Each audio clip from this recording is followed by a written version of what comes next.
কাকিমা, রনও আছে বাড়িতে? রনও? না না, রনও তো বাড়িতে নেই, ও তো একটু বেরিয়েছে কাজে বাইরে। বলছিলাম তোমাদের, হ্যাঁ, স্কুটিটা। কি স্কুটি? না না, স্কুটি হবে না, স্কুটি খারাপ হয়ে গেছে, স্কুটিতে তেল নেই গো। আচ্ছা। স্কুটিতে তেল আছে কাকিমা, কালকেই তো ভরিয়েছে আমার সামনে এই 500 টাকার। না না, তাও স্কুটি হবে না। স্কুটি নিয়ে ওর বাবা একটু বাজারের দিকে গিয়েছে কাজে।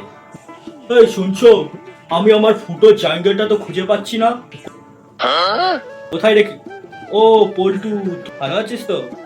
হ্যাঁ হ্যাঁ কাকু, ভালো আছি। বলছি কাকিমা, স্কুটিটা আমি নিয়ে গেছিলাম, ওই পটলের চার দোকানের সামনে স্কুটিটা নিয়ে বসেছিলাম, আর একটা সাইকেল এসে মেরে দিল। বেশি কিছু হয়নি স্কুটিটা, শুধু একটা জিনিসই হয়েছে, এই আয়নাটা খুলে পড়ে গেছে। এই নাও নাও, এটা একটু লাগিয়ে নিও। হারামজাদা ছেলে, একটা হারামজাদা ছেলে জন্ম দিয়েছি, কোথায় আছিস তুই কুলাঙ্গার?